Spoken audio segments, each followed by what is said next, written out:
C'est au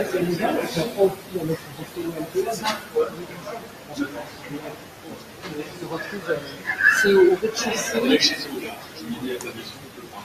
Le bar est en face de la réception de l'hôtel, c'est ça? C'est très bien. Oui, c'est plutôt. C'est ça, c'est un escalier. Donc c'est là où il fait le groupe poste? Oui. Vraiment, tu peux voir. C'est vraiment le même niveau.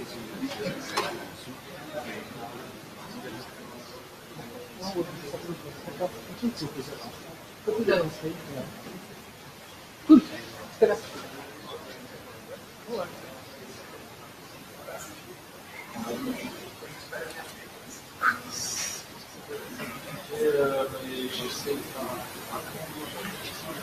Je vais passer.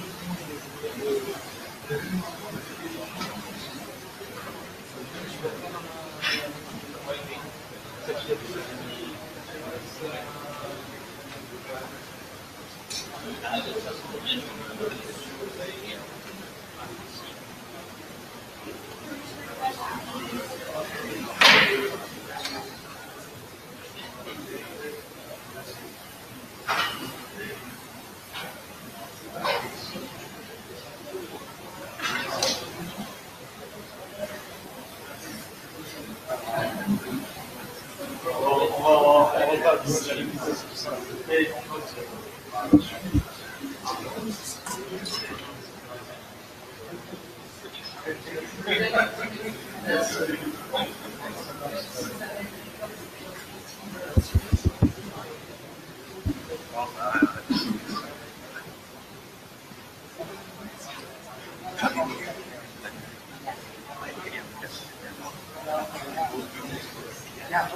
chaud.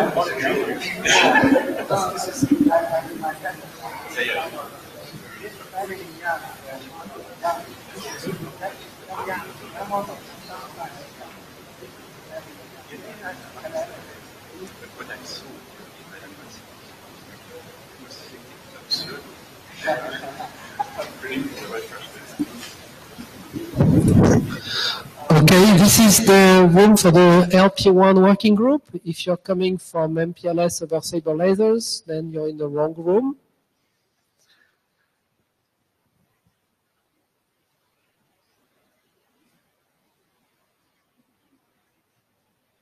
Okay, well, this would be starting. Oh yes, it's time to be started. So do you want me to do the intro? So yes, hello everyone. Welcome to the Lpwan working group. This is the note well. You should have read it, and if you have not, please do read it. So you have all the nice things that are there about so this is an IETF participation, and everything that you say here, it is going to be considered an IETF contribution. And what is all the IETF contributions? You know, if you're aware of any IPR that is owned by you, your sponsor, you'll need to disclose this to the chairs. So please do read if you have not done so, the different BCPs that are here.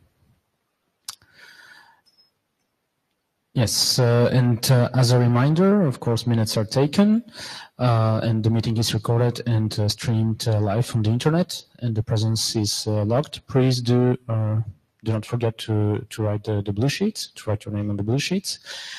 So you have the minutes are taken on the Etherpad.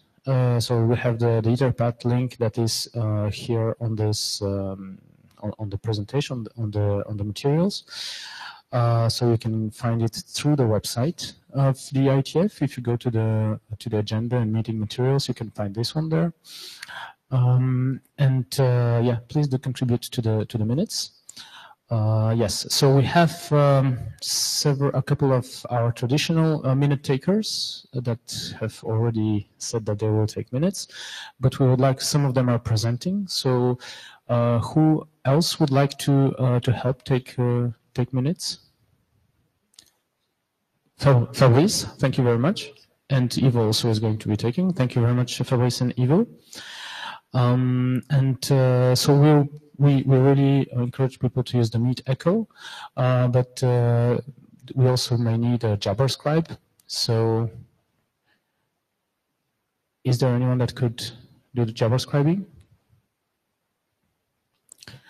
Okay, thank you very much, Eric. Eric is going to be doing the JavaScribing. And yes, all the meeting materials are on the data tracker, all slides, all things are there. So my dear co-chair Pascal has this very good way of showing how to go and get these things. So we'll see this later. For our agenda for today, we have a very tight agenda actually. So we have a lot of items, so we start with. So the agenda is here. It was published. We have the main topic, or one of the main topics that we had until now, which is the SHIC header compression, and then we have Sigfox LoRaWAN and other different technology drafts. And one really important point is that we, at the end of the time, we have -5 minutes, so we're probably not going to be having a lot of discussions yet. So, do you have any modifications, any agenda bashing at that time? No, so we just continue with our general overview. What happened in the past year or so.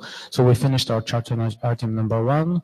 On charter item number 2, we did finish and we submitted the draft for publication. So we are really well advanced, and right now we are also in rechartering, and we'll be talking more about this at the end of this slot. So if you want to see an overview of what has been happening since our creation, we have been very, very active, a lot of regular hackathons with regular results, and Dominique is going to be telling us more about this thing. We had, again, 6 interim meetings since our last IETF, so really a very good pace. And if you would like to participate, it's really open. Please do join. A lot of work is happening over there. So this is, of course, the good point that we had working with Pascal that finished with success. So that's really congratulations and to the whole team, and congratulations to everyone that really put a lot of heart into doing this, and thanks a lot to every one of the reviewers that did a lot of very, very serious work there. So I think that's all from me, pretty much it, and we can get down to business with the first presentation from Dominique.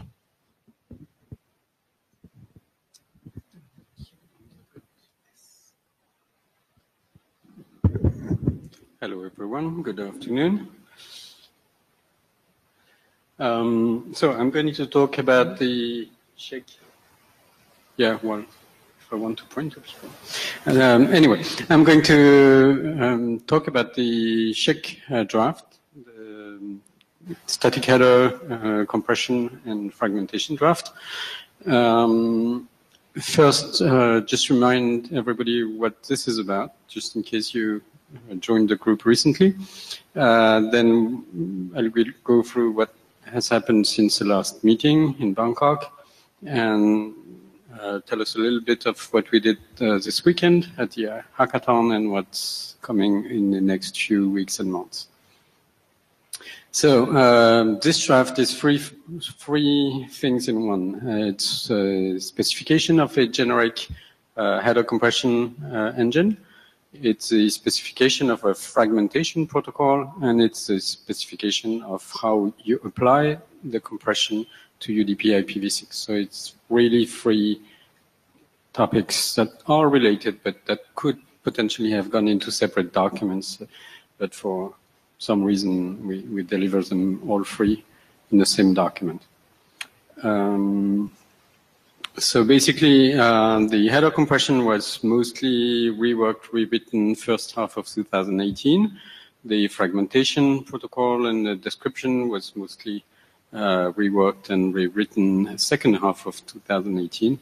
And the UDP application of the compression engine to UDP IPv6 is from earlier times. So what did we do recently? After Bangkok, we initiated a second working group Glasgow that was especially focused on fragmentation, because that was the new part. It was closed end of November. And we also had a presentation of that fragmentation to the LoRa Alliance that was curious about what the new fragmentation mode was. And they were interested in reusing that for some of their internal works. And I think we're going to have a presentation later on about that. One of the decisions that we made during the fall was to make the fragmentation MIC optional again. This had been a long-going discussion. So the text as it is now says integrity checking is mandatory when you do fragmentation, and MIC is one way of doing it.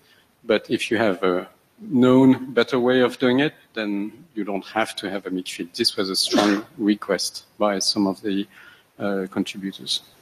As a result, ticket number 32, which captured that question already a couple of years ago, has been updated with the recent discussion and decision. So we can point IESG at that text to understand why we decided that and why we think it's safe, because that's a critical issue.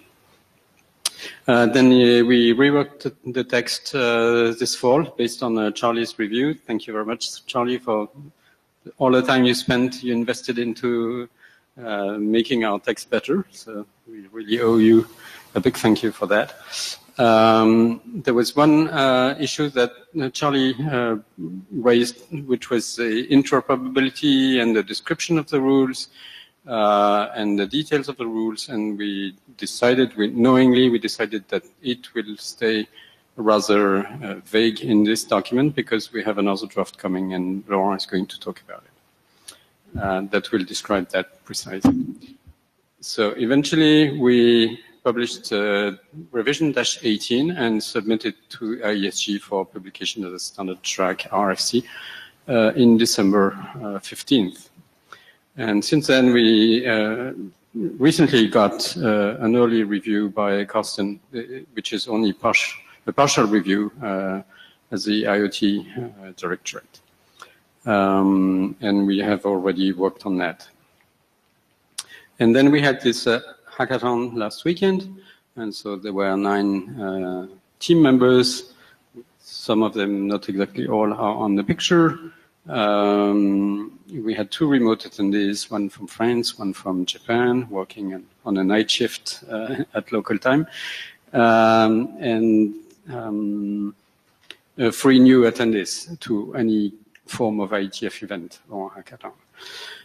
We worked on the open source implementation of Check. The URL is shown on the slide. And what we did during this weekend was twofold. One was making the code easier to use, easier for a newcomer to understand, to grasp what the code is, what it does, how to run it. So we produced documentation, we added tests, etc. And on the other hand, we also improved functionalities. We added compression features, added tests, and added connection to real hardware to be able to test over a LoRaWAN live network. What we discovered at the hackathon is some implementers did not quite understand fully the draft. So as a result, we'll add examples in the appendix section as we republish the draft following the directorate's reviews. And the implementation is also a good source of information for this new draft that's coming up that describes what is in the context, what describes the rules. And so implementers told us, I need to know this, I need to know that. So it serves as a reminder that it must be in the new draft. And what's coming up next? Take action following Carsten's comments, and we'll probably publish a respin of the document shortly, and then expect the other reviews from IESG. And also, in parallel, work on the OpenShift open source implementation. that's it for me. Questions?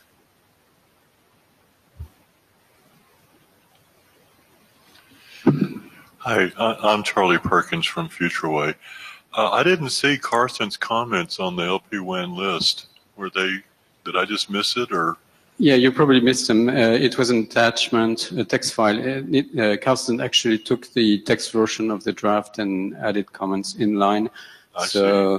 Look, I think it was March 4th. Look at one of his emails. I think it was on the main LP1. I'll double check. If not, I'll send them to you specifically. Okay, I looked just then. I didn't see it, but okay. But yeah, because it was an attachment, it could be easily missed. The mail was very small and the file was attached. Okay, thank you. And it was earlier review anyway. It didn't pretend to be the review. It was, here's my first comments if you want to do some prep work on that. Carlos Gomez, on this point, it seems like the email was not CCing the mailing list of this working group. Oh, it was not so on it was the one group. of the email expansions of the authors of the document. Oh, okay. So I stand corrected. It was not sent to the mailing list.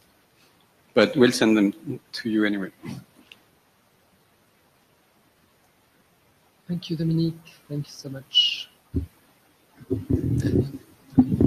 Yes, and also a special thanks to Suresh for actually asking, pushing for this review from Carsten from the IoT Directorate. So it was a real pleasure to have this review, and we know it wasn't easy to get it. So thanks a lot also for this, Suresh.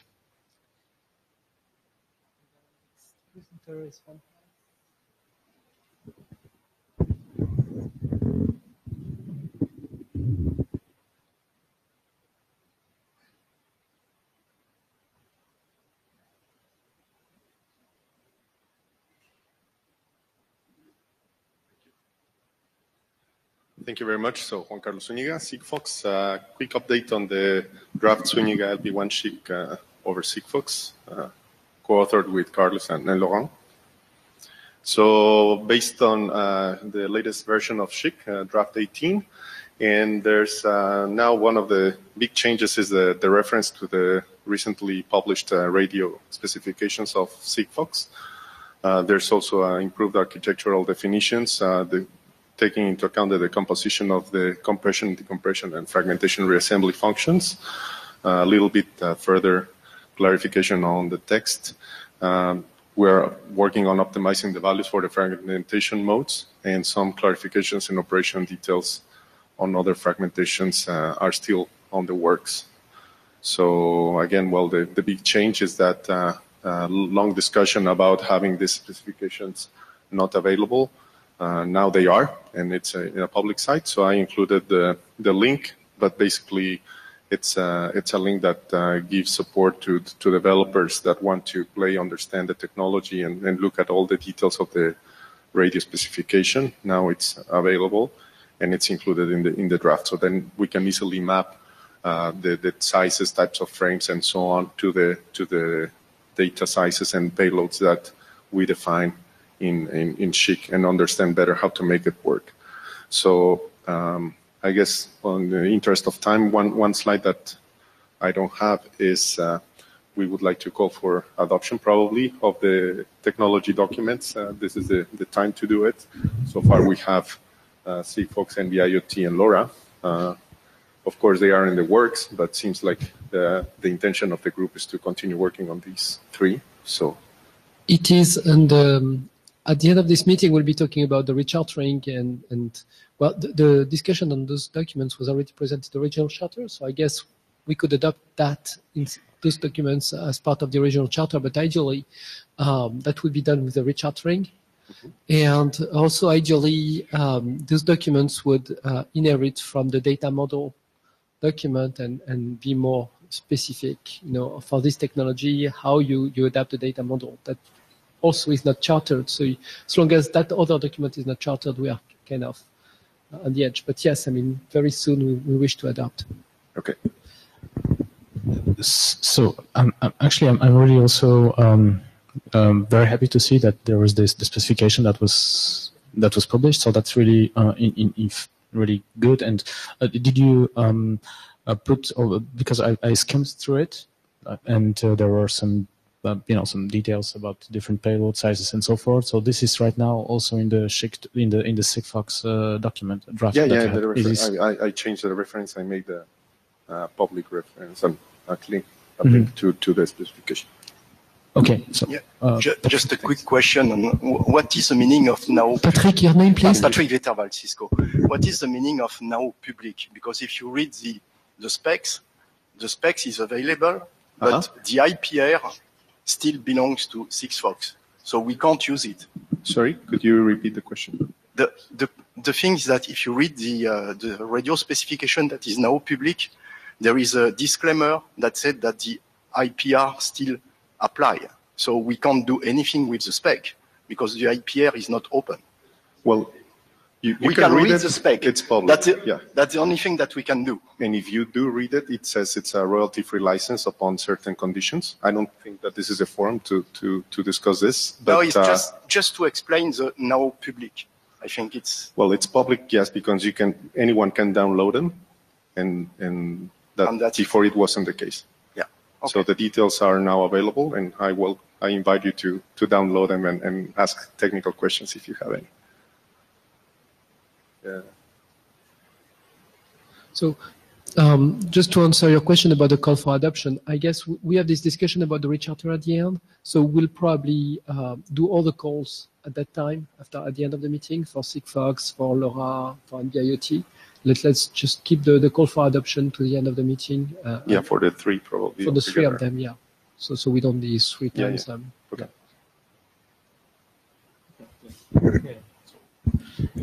Yeah, sure. And probably that's also a question to Suresh. Suresh, do you think that we need to wait for the rechartering to be done, or can we do today to ask the people in the call for adoption?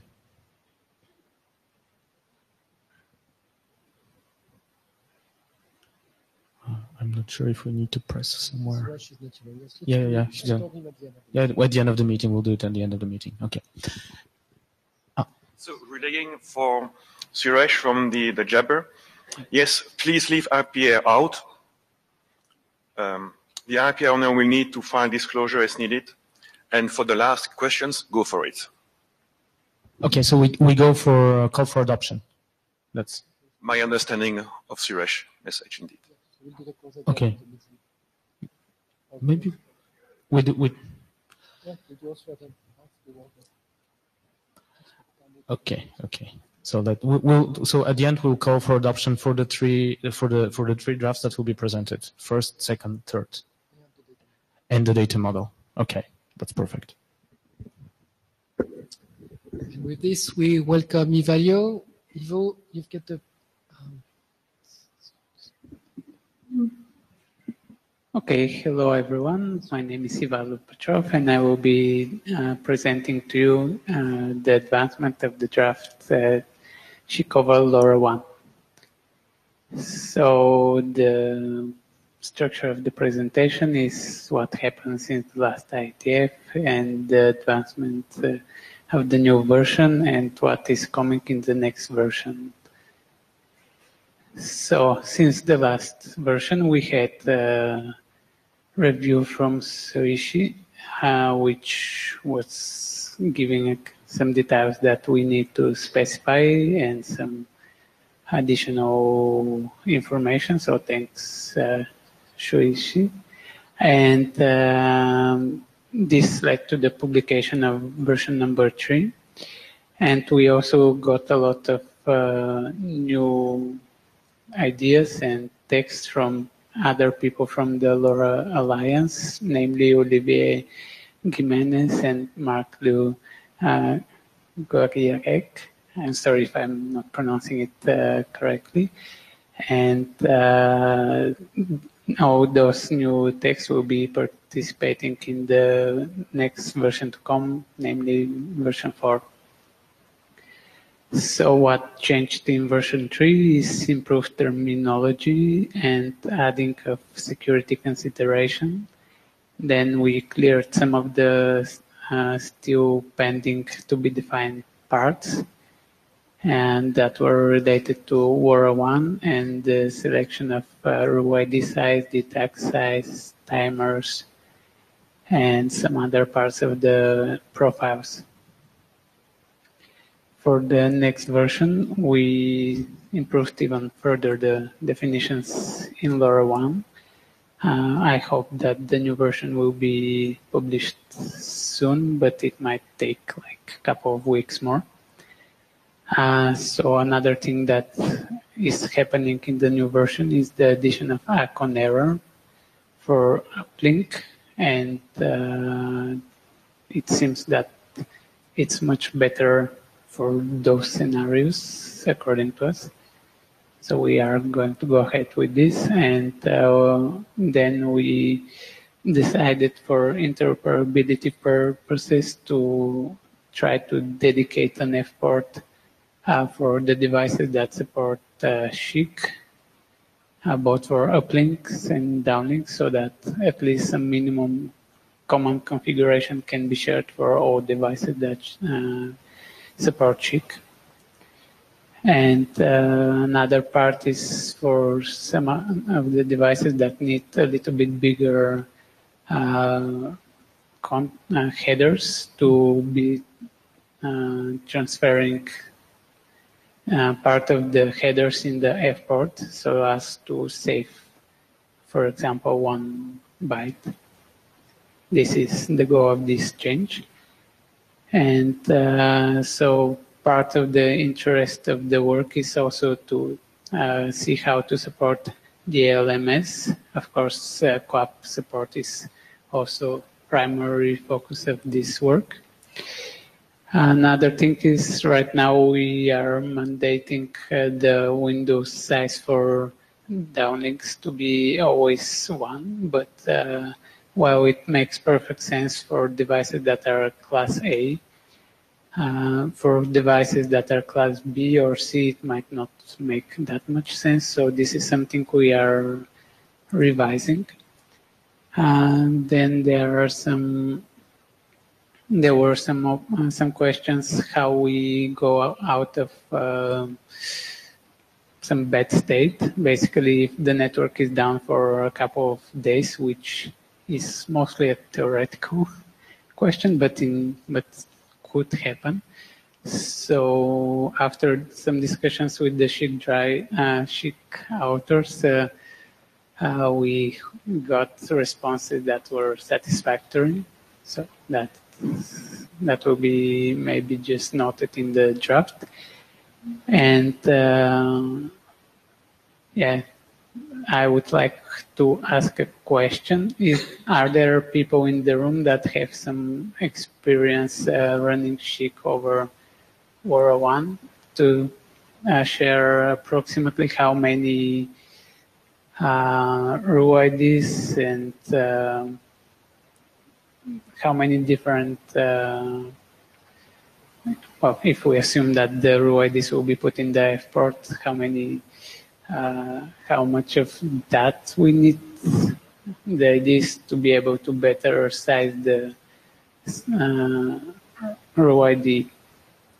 For now, we have some information, but maybe that will not cover all the use cases. So any input about that will be greatly appreciated. I mean, either now or afterwards, you can directly email us.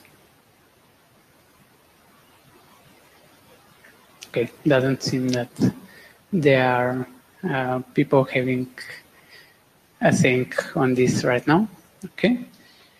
So what is remaining is definition of IID and checking again that there is nothing remaining to be defined and that all the parameters of the SHIC draft are still covered in the new version of the draft.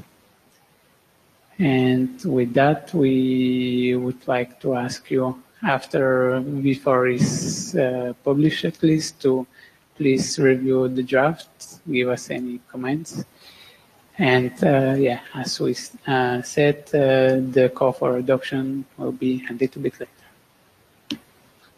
Okay, so we, like I said, Juan Carlos will be doing all those calls for adoption in the end with this charter discussion.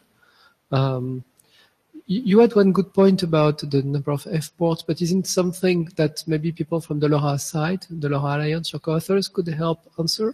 So yeah, in parallel, there is this question going on there as well. So probably they will also retrieve some answers. I mean, the idea is in the end to be able to cover as many cases as possible. So because there are many applications which are not SHIC, but if we can talk to those application builders, we could ask them, oh, if you were to migrate to CoAP, I mean, how do you see that would happen, right? They know their application, maybe they can have an answer for us. Yeah, sure. The goal of my question was just the more input, the better. Thank you, Ivo. And with this, we'll call Anna.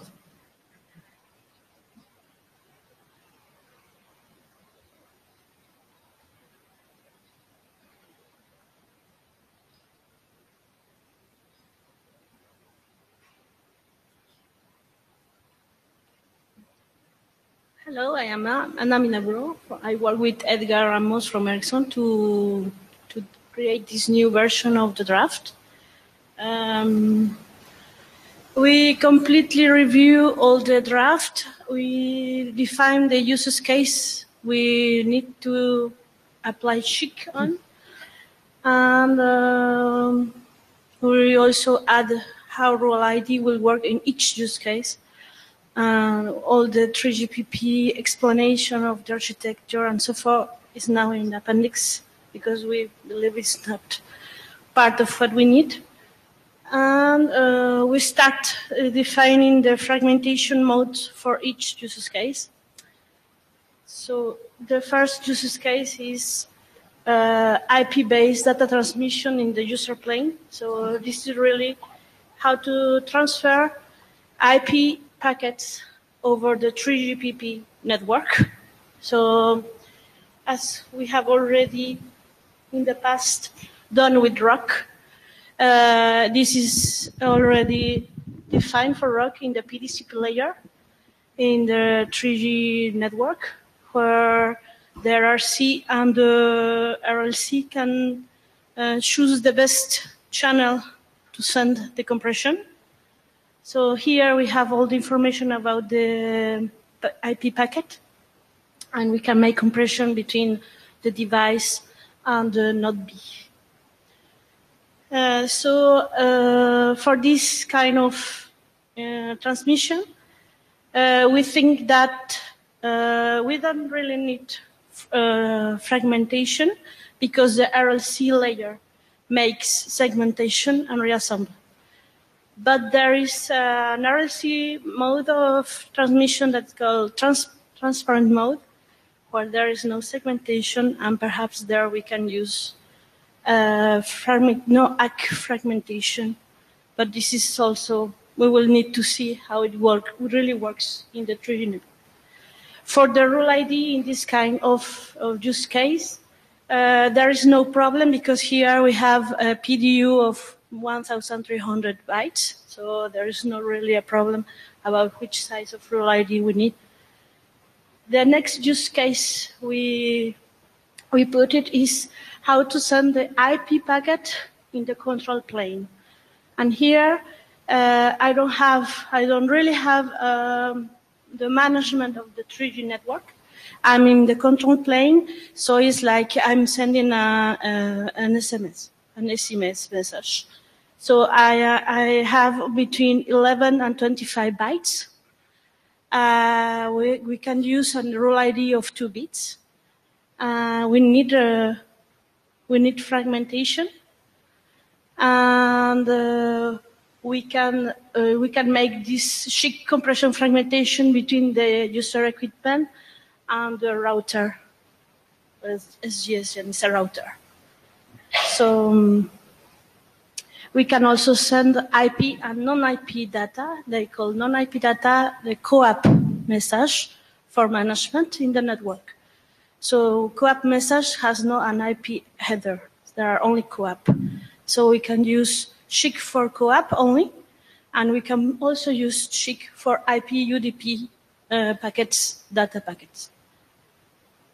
And the third use case we define is how to use SHIC beyond this network as a tunnel. So I make the compression and fragmentation in the device, and I transfer these packets until the end, the application server. So then the 3GPP network is blind.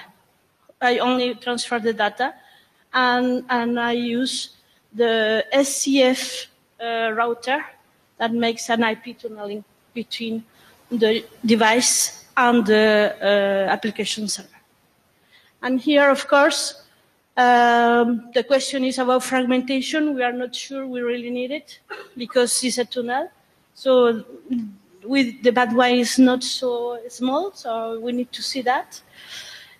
For rule ID size, again, we don't have any problem about which, if we use 1 byte, 2 bytes, it doesn't care. So that's what we have defined in this version.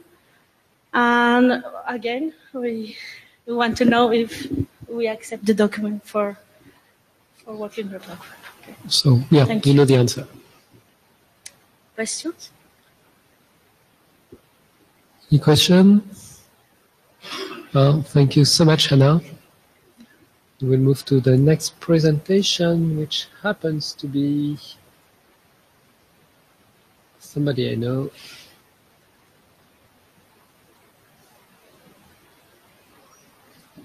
Hello. So Laurent Toutain. Thank you. So I'm going to talk about the data model. So it's something we started to work at the beginning of the SHIC group, but in fact we focus more on the compression and fragmentation. So now it's time to go back to that. In fact, when you read the document about compression, when we describe the rule, it's in a very abstract way. We didn't try to put JSON or things like this to influence the implementer. We just wanted to define what we have in the rule. And now it's time to have something that is more formal to cover what we will have in all the documents that the group produce. So it's compression of IP, UDP, and co-op, and also other groups that may use SHIC and standard or non-standards. So we have to add maybe new field ID, new matching operator, or new CDA. So we have to have a very flexible model for that, and of course that guarantees the interoperability when we exchange rules. So here it's an attempt to do this by using co-op, Young, and CoreConf. I didn't write it correctly, so I have to learn more about CoreConf. And what is important when we define this model is that, in fact, we will use CoreConf, we will use CBOR, so to see how we can have the most compact representation of the information, because maybe it can go to constraint link, or we have to store a lot of rules. So if we go back to the rule as it is defined right now, so it's just a table, an ASCII table, that says that we have rule IDs, and for each rule ID, we have a list of entries. This entry contains a field ID. So a field ID is a unique value that is used to do the matching between the rule and a parser that will analyze the packet. So the field ID has to be unique. In some implementation, like OpenSHIC, we have, for example, IPv6.version that says that it's the version field for IPv6. Of course, it's quite long value, so we have to find a way to reduce it. After that, we have a length, and the length can be the size of the field in bits, or it can be also a function. For example, we define variable that says that we don't know when we create the rule what will be the size of this field, and so we have to send the value on the residue to be sure that the receiver will understand the same size. So we can have some function and some number. Field position FP is just an integer because, for example, in CoAP, you can repeat several times the same field. So we say the first time is a 1, and if it's repeated, it's second, etc., etc. We have the direction, that is up, down, or bidirectional. We have a target value. So a target value can be a number or a bitmap, can be a string, or can be also, because we have the matching operator, match mapping operator, and it can be also an array of values. An array of values. So we have these different kind of things, and then we have the matching operator and the compression-decompression action that are functions. Currently in the standard, the matching operator can take an argument. For example, MSB, most significant bit, can take an argument that says the size of the bit. And CDA currently has no argument, but maybe in the future we can have CDA with arguments. So we have to put that in a model.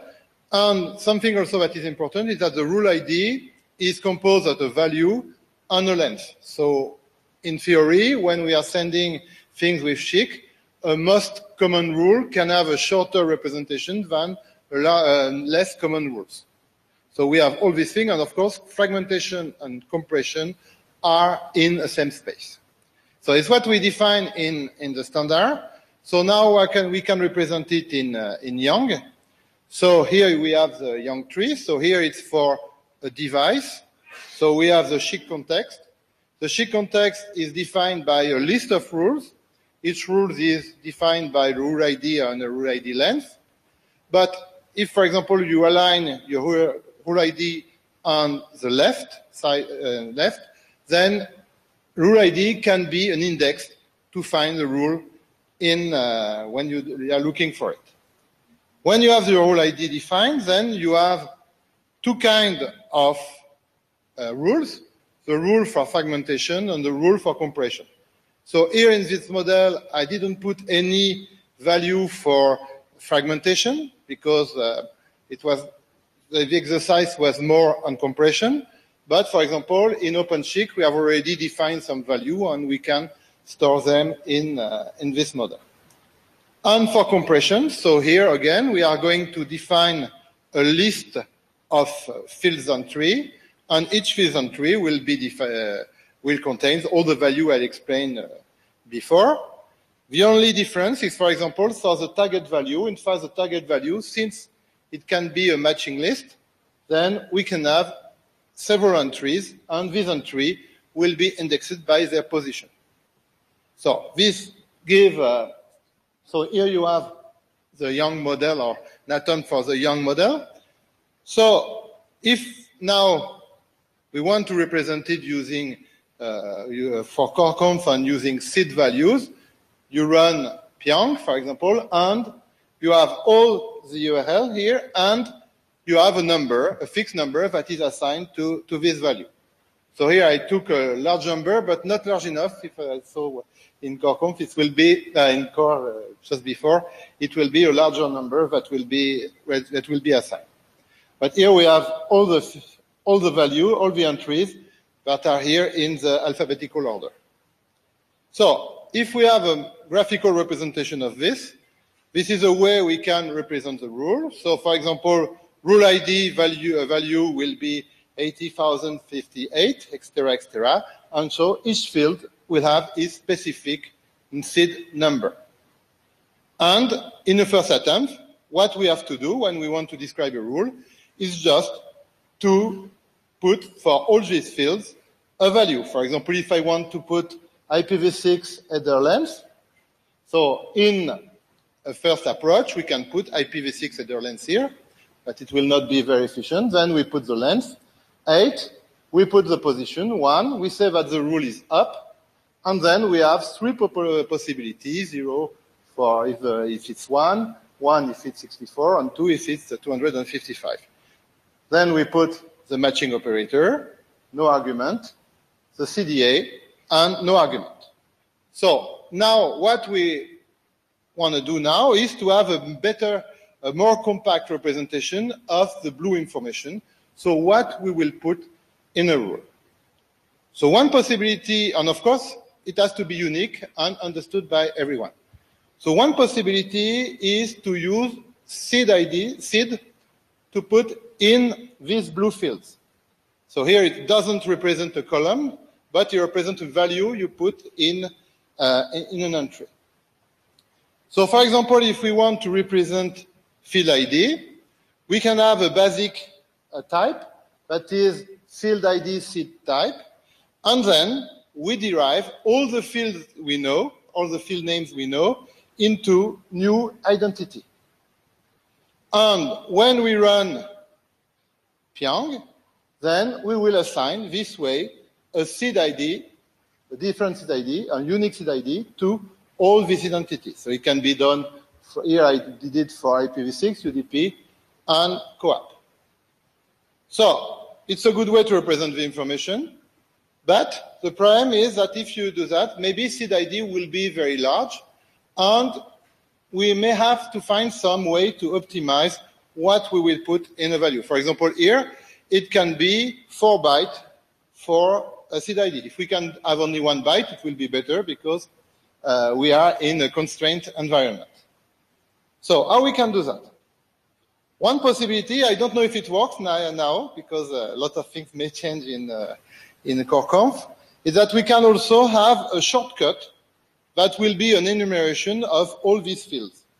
And manually, the group will select which fields we want for a shortcut. For example, IPv6 version is not very useful because nobody will modify the version of IPv6. So here we don't need something very specific for management. But for other fields, we can use it. If we use CBOR, value between 0 and 23 are in 1 byte. So here what we can do, for example, is to use positive number for IPv6 and UDP and negative number for CoAP. And here we have a lot of room that remains for new shortcuts. If we do that, so we have to use union to represent this, and we say that the field ID type is an union between identity ref, so a seed value, and a number, a small number that we will have.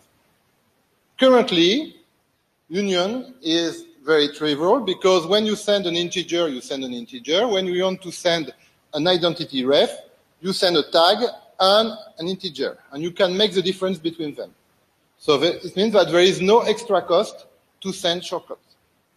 So that's something quite efficient, and I have heard that maybe some people want to add a seed in front of this, and if we have a seed in front of this, there is no more interest because the seed will be long. So we will have to find another way to cut it. Sorry, Chair had off, and as one of the people working on the seed in the CoreConf, just an interactive question. Where did you hear that we want to add a seed in front of that? In the core meeting. Oh, but that was like for enums and a very specific case. So it's, I think you're safe here. Okay. If we are safe, that's good. Yeah. So we can do that for field ID. We can do this for field length also. It means that of course, when we send a number, it's a positive number, and we create some seed value for function like variable or token length, the two that are defined currently in the draft. And we can have also shortcut, and to avoid confusion, shortcut can be here just negative number. And we have very few shortcuts right now, so we have a lot of room for that. For target value, we have 2 types. So here maybe we have to work more on the way we do that, but here it can be a union between int64, it's the largest field we are using right now, and string that we can send.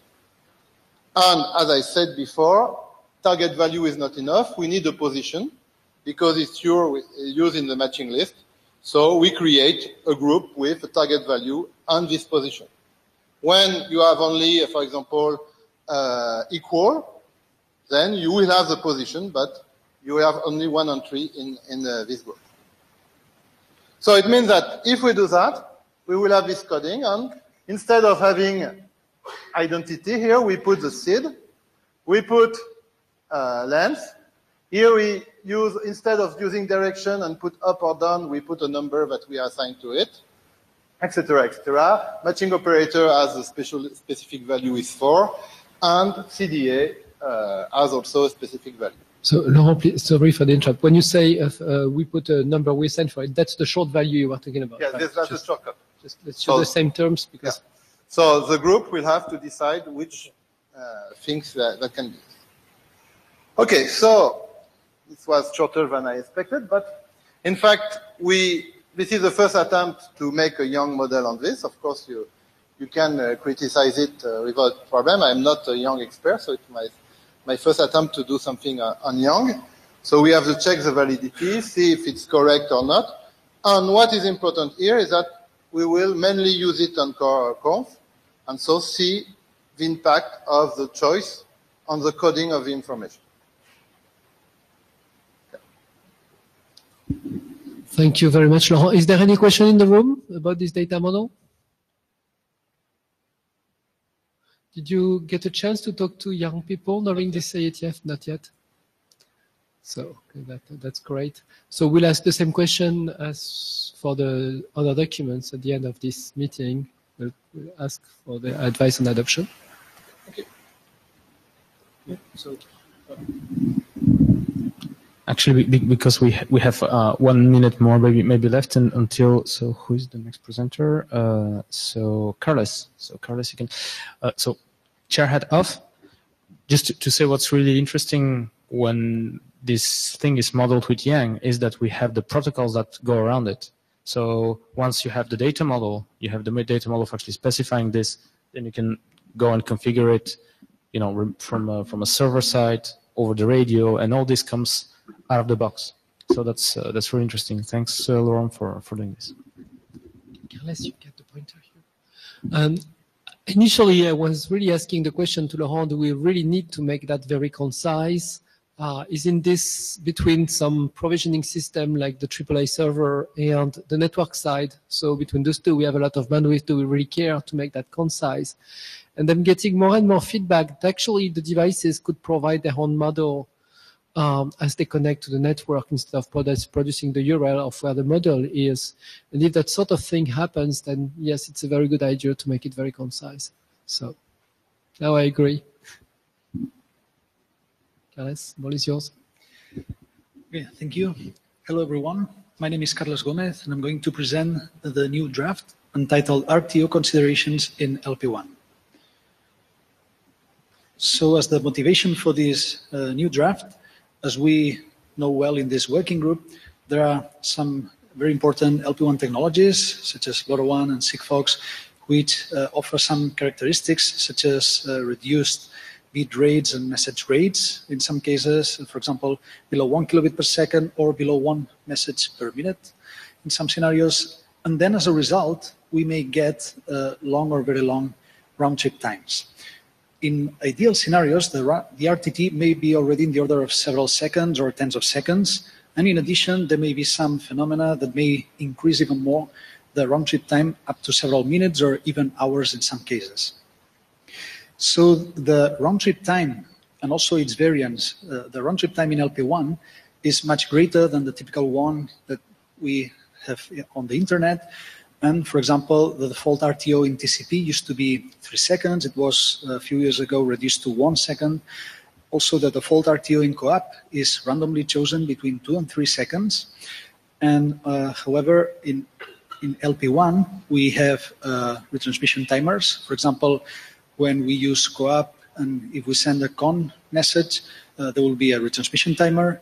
Also, if we use SHIC fragmentation, there's an RTO also in ACK-always and ACK-on-error modes.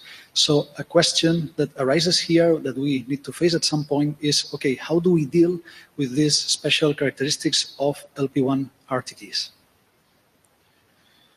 So first of all, we start with some theoretical study. The idea is to find here which is the RTT in what we call an ideal scenario. on this slide, it's for Lpwan, the next one is for Sigfox. We have some assumptions like, okay, in this ideal scenario, there are no losses, no buffering delay, no processing delay, and we assume some size for the downlink, which is a 4-byte payload, could correspond to a SHIC-compressed IPv6 UDP CoAP message.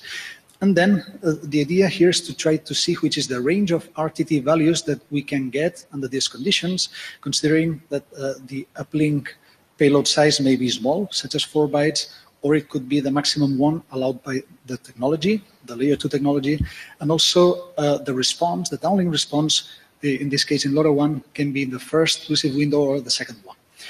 So the results are shown on this table on the slide. And you can see that, well, there are different colors. The main results are the 2 rightmost columns. I'm not sure if it's really visible here. You can see it on the document. And the point is that in some cases, for example, data rate 0 and 1 here, the default CoAP RTO, as a reference, is always below the RTT. And also in some of the scenarios, the default CoAP RTO is in quite a number of cases below also the RTT. So we have a similar analysis in considering in this case Sigfox. Carlos? Yes. Just a short question, Chair Hadaf. So this is on a simulation, or did you run it on a real platform? And this is a theoretical calculation. This is theoretical. Based on minimum and maximum, like best case, worst case, under these assumed conditions. Yeah. You have a question. Yes, Laurent. And your message are empty, so you don't have the time to transmit a message. Or what is the hypothesis for your request in CoAP? Or? Well, I looked at, well, for the request, well, you mean for the uplink message? Yes. Well, I assume 4 bytes as a minimum, like a low payload size. I'm not totally sure it really matches a realistic use case. However, it's like theoretical, like trying to find which is the minimum RTT we could get, like in a very small payload size in that case. Because sending 50 bytes in spreading factor 12 is 2 seconds, so it adds a loss. Yeah. Thank you. So we have a similar analysis for Sigfox, and in this case we have the same assumptions. What changes is that the downlink response may come at the beginning of the downlink receive window, or at the very end, trying to find again the minimum and maximum possible RTT values. And we find that in this case, the default CoAP is always below the round trip time. So in addition to what we have, we can also find another couple of problems, which is that in some scenarios, we find what we call higher order RTTs. There can be 2 reasons for this. The first one is compliance with spectrum access regulations, which are in force in some regions of the world. For example, in the EU, if a device wants to transmit and wants to use some in some frequency bands, there may be 2 approaches. You may use listen before talk, but if you don't do that, then there are duty cycle constraints that are in force. Such as, for example, the duty cycle needs to be below 1% in some specific frequency bands. So there are LPWAN devices that, in order to comply with this rule, send some uplink message which may take X seconds and then stay silent for the subsequent 99X seconds. So as a result, the round trip time here may grow by up to 2 orders of magnitude. For example, it could be like 282 seconds in the worst case for LoRaWAN, 253 in the worst case for Sigfox. And so that's one thing. And there's yet another reason why we may get very high RTTs. For example, this problem is well described in a document by Anna and Lohan, which is the timescale option for CoAP, which is the problem that in some cases, downlink response may be buffered for a long time at the gateway. This may happen if the gateway misses the opportunity for downlink transmission. And in fact, in Sigfox and also in Lpwan Class A, for example, a downlink message can only be sent after a previous uplink message. And however, the gateway in some cases might miss the opportunity for the downlink. For example, in some cases, the gateway itself stays silent for a while, complying with the duty cycle regulations, or in some cases, it might be just busy sending downlink messages for other devices. And in fact, the downlink in LP1 is quite a bottleneck. So as a result, the next downlink transmission opportunity might arrive for the gateway only after the next uplink transmission. And when will that happen? Well, it will depend on the application, on the behavior of the device, and perhaps the time until the next uplink message, which will allow the downlink opportunity, may come after a few minutes, even hours.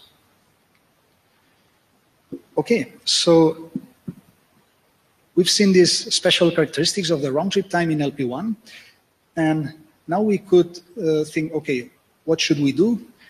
There are probably two scenarios here, and one is maybe if delay is not really relevant for the application, perhaps we just need to set the RTO or the default RTO to the highest expected round trip time, to a safe value, and that's it.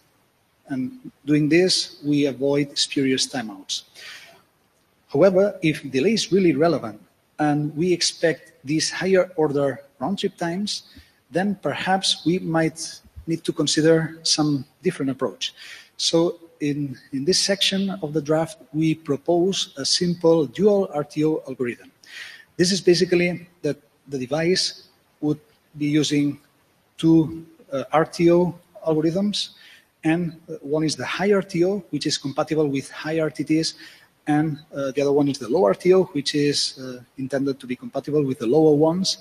And in this simple algorithm, the idea is that at the beginning, the device starts with a high RTO, and if we get a number of consecutive samples which are low RTT values, then we go to the other state and we use the low RTO algorithm.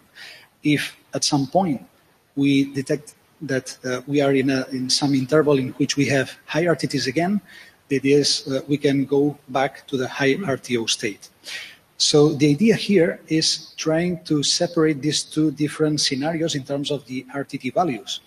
Because if, for example, you assume that you try to handle all of this with a single RTO algorithm, imagine, for example, the TCP RTO algorithm, the variance may be so high that it may be very difficult to converge to low RTO values, which might prevent doing quick retries. Okay? Quick in terms of the scales we are handling here, but perhaps it makes sense for the application to get a retry in seconds rather than in hours in some applications. Okay?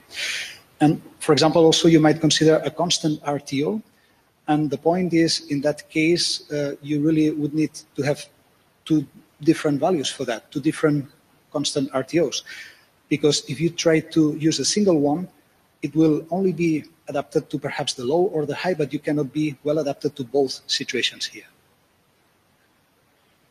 So some possible next steps for this document would be analyzing also what happens for what we could call downlink RTTs, which would be initiated in the downlink, and then there would be an uplink response.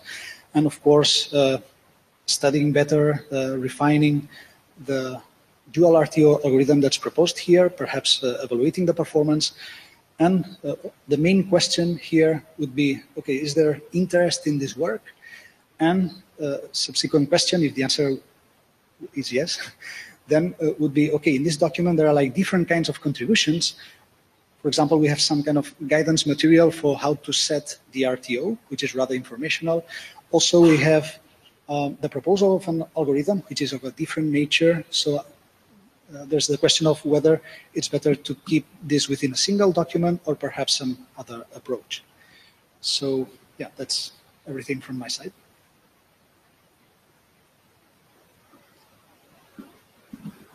Juan Carlos Zúñiga. Thanks for the presentation. Well, two questions. First one, I noticed that the draft is not under any specific working group. So are you planning to expand the scope to other technologies. And the reason I'm asking this is because I believe, and we will hear from Charlie later on, the update from IEEE 802.15, but for instance, there could be applications of SHIC to other technologies that are not LP1 necessarily, so maybe multi-hop, in which case this delay could be even more variable or unknown. If that is the case, was that your intention, or are you trying to limit it to LP1 only? Yeah, so actually the focus of the document would be LP1, meaning the technologies that are, for example, currently the target ones in this working group. I was honestly a bit having some doubts about whether perhaps maybe LP1 could be like the home for this work, but also because this relates a little bit with transport area. That's the reason why this is like not explicitly indicated in the document, but actually I only requested to present this here in LP1, and I understand that LP1 is like the main home for this work, or let's say that potential interest should be in this working group. I understand. Okay, so just to consider that maybe other technologies could start using SHIC and therefore co-op over SHIC, and therefore this could apply. Yeah, so really, it's related to the work here because we introduced a very weird form of latency. But yes, we are not the only consumers, and certainly this is a transport. This is something which, for instance, TCP does do. The TCP algorithms that are documented are completely not applicable here. But I think it's very important data, useful data for your own document to provide like default values or suggest ways of tuning the RTT for co-op. I think that should be part of your documents because it's an important information. Okay, the job described for Mina ready. Similar questions, by the way. Does this draft propose that the retransmission timer values would be set in the protocol of the respective LP1 technologies, or to be open to be configurable by the application/network manager? Well, the idea is that basically this offers in the analysis part of the document. Michael, sorry. Kind of falling. Okay. So in the analysis part of the document, basically we study the performance of round trip time for different technologies. So the idea would be for each technology, perhaps we want different settings. And also we may have, like, for example, some RTO algorithm running at the application layer, some other RTO at lower layers like SHIC fragmentation, for example. And those don't need to necessarily be the same, although perhaps it could be interesting to study if maybe the same algorithm can be reused across layers in a way. Okay, thank you for Mina. Thank you.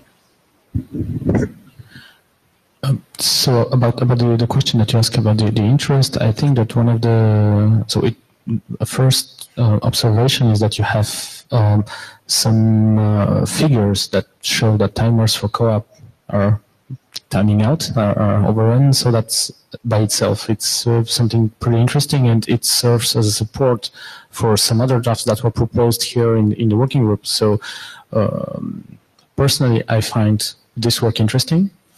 Then I would like also to talk to our AD, and we need to discuss what would be the future of this draft. We currently in the proposed charter modification, we'll talk about this. We don't have anything in that aspect, but what I feel is that if you have enough interest in your feedback, then okay. So Suresh is on the mic and is going on the mic, and he will give us some more information about this. Yes, Suresh? Yeah. So I think this is quite a bit outside what we discussed earlier for a recharter. So I'll just Suresh, you're breaking up. Can you speak very slowly because you're really breaking up? That's slow. We can't hear you, Suresh. Maybe if you can type on the Jabber. Yes. So okay. So, Suresh with a French accent. This draft is quite outside of what we discussed during the recharter. Yes. That was yes, Suresh. Thank you for underlining this. I didn't want to leave this impression. So it is yes. So hold off until the recharter. Yes, this is definitely what we are doing. What I'm saying is, keep the work and we'll see in the future. And if but I feel that this is a very interesting work.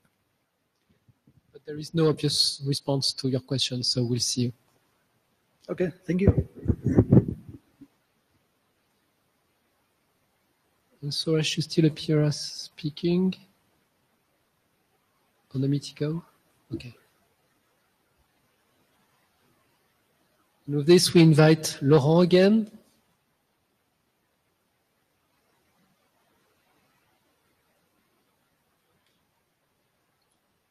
Okay, so it will be a very short update on co-op because co-op compression, because the document has not changed since the last meeting.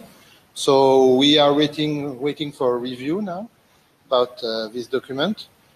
What is important is that we believe that it's a very important document because when you see the feedback we got from the hackathon or the feedback from the review from the main SHIC document, for example, the variable field in field length is not well understood, and there is no example right now in the IP UDP compression. These examples are in the co-op document, and so it's not clear to understand it. So Dominique suggests to move one example into the main document, and this co-op document will explain in more details all the behavior for the field. So that's what we have. So now we are waiting for more comment, and if we do a working group, let's call. I love the idea of having examples in the appendix. I think that it's as good to put the example in this one document because the other one is flying. It's already shipped. And since the example really relies to what you're doing here, why not put it here? You see Dominique has a strong advice on that?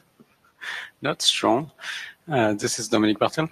The thing is, as I mentioned, and I've mentioned that a couple of times already, the other draft has 3 deliverables in it: the generic SHIC compression engine, the fragmentation protocol, and the application of compression to UDP and IPv6. And in the description of the generic engine, we try to mention the fact that we can compress variable length fields, but we don't have an example. And so people have a hard time figuring how this variable length field are processed. And so the appendix of that, the appendix I'm talking about would not be about UDP and IPv6 compression. It would be how a variable length field could be compressed by the generic engine. And as an example, we could use co-op. Yes, but the fact that UDP IPv6 is in the title doesn't mean we can't have an example on co-op. Right, but some people are just interested in IPv6 UDP. Why bother? They will be interested in this example because they are doing co-op, and so why not put it in the co-op document? But some people are just interested in the generic engine, and without the example, or we could have a pointer to the co-op draft as well. Yes, maybe you can. But then, if we have a pointer, then we have this issue of references and all that stuff. Or we can you pretend put an informational reference in the main spec saying you have an example of that in the co-op spec. But now, if things change in the co-op spec, it's good that the example is in the co-op spec because otherwise you may only delay the SHIC doc, and it's complex enough. Don't add anything that needs to be reviewed. Okay. It's an example. It's the appendix. Still.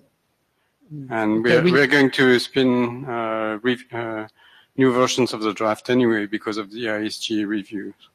So, right now there's how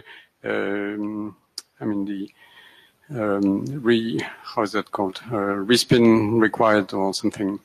The state of the draft. Yes. So, anyway, we can discuss that offline. Okay. I'm not convinced that you want to change SHIC, but I'm happy. We've been saying that for a couple of years, and sometimes I think we should have changed things earlier. Like splitting the draft in 3 would have made shipping much easier. But that's my personal opinion, sorry. Okay, well, then we now I have a question for Suresh again, if he's hearing us.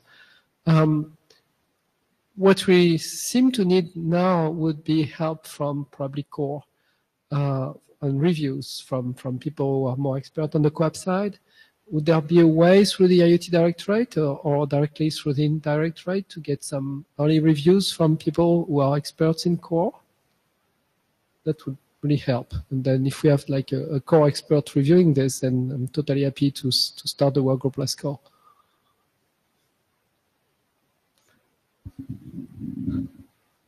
And probably that there will be a second question on that, and this would be like we see in some of the drafts of the technology draft, we see that there is interest for running co-op over SHIC. We already know that it works. Now the question is generally, okay, do we want to push it further?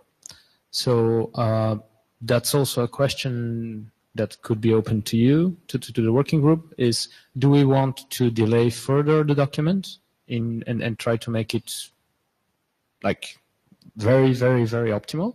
Or do we say, okay, we are ready to ship this version, it's working, it's pretty good, we don't even know if it can be done better, right? So do we say, okay, it's enough as it is, we ship today, and in any case, we'll need to have feedback from terrain deployment, and that is not going to happen in a month. So that's going to happen in 1 year. Do we have V1 today and V2 in a year, right? So I'd like to hear actually a hum on this, because we'll be standing on this document, on this draft for quite some time now. So can I just have a raise of hands? Who in the room has read any version of this draft? Okay, around 10 people maybe, if I'm not mistaken. So out of these people, who would consider that we should keep with this simplification, let's say, so go with a version today, and if in 1 year or a year and a half we decide that, well, there are sufficient use cases to do something better, then we go with the next version. So if you are for this option, please raise your hand. Okay, so everyone that has read it, I think, has voted for this one. So who would say that we delay the draft until we have some potential, like some more data, and maybe we delay the draft for 1 more year, for eventually get maybe something better? So please, yes, please raise your hand now. So nobody's raising their hand. So for me, that would read that we could do a working group last call, and okay. So yeah. Please. So Suresh, with its AD head off, please ship it. Even repeat it twice. So I think yeah, and he put also with hat on. Yeah. So but okay. So we have from our AD we have please ship it. So that means that we'll be doing a working group last call, and we will copy core on this. And yeah, we have to review by core. So this means that here it goes. We're on the way. So thanks Suresh for this, and thanks everyone. And with this, we're going to move to the next presentation, which is OAM by Dominique, which is something new in the future charter, if it's to be adopted. Okay. So.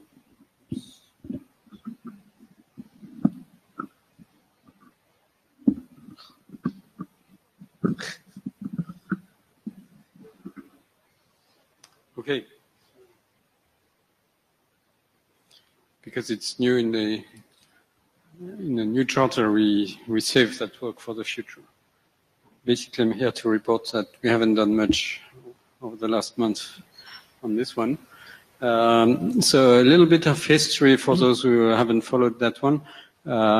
Originally, there were two separate drafts by two different set of authors that were presented and discussed at IETF 100 and 101, which is already a long time ago. And then we decided we would join forces, so we merged everything in one single draft. And as I just said, this work was put aside for the best part of 2018 to finish the IPv6 SHIC draft. Just to remind everybody, there is a general interest in operation, administration, management for IT networks. And these are typically, we want to do very simple, basic stuff. We want to have ICMP error messages that users expect from, the IP network. We want to be able to do a ping, able to do a trace route, and see the network respond with the messages we're used to. That's the very basic stuff, and we're still open to other use cases. Do we want to do more functionalities in that direction? The use case discusses whether those messages should actually go over the LP1, or if they should be proxied at the core, and the core should answer on behalf of the devices without actually sending a message over the LP1. So that's also part of that draft. And of course, we're going to use SHIC to compress those messages. So this is a slide from IETF 100, which describes the various scenarios that we're considering right now. So we want to consider a device that sends an IP packet to the internet, and for some reason message is not delivered. We want the device to get an ICMP error back so it can do something. We want the device to be able to do a ping, just make sure the destination is still there.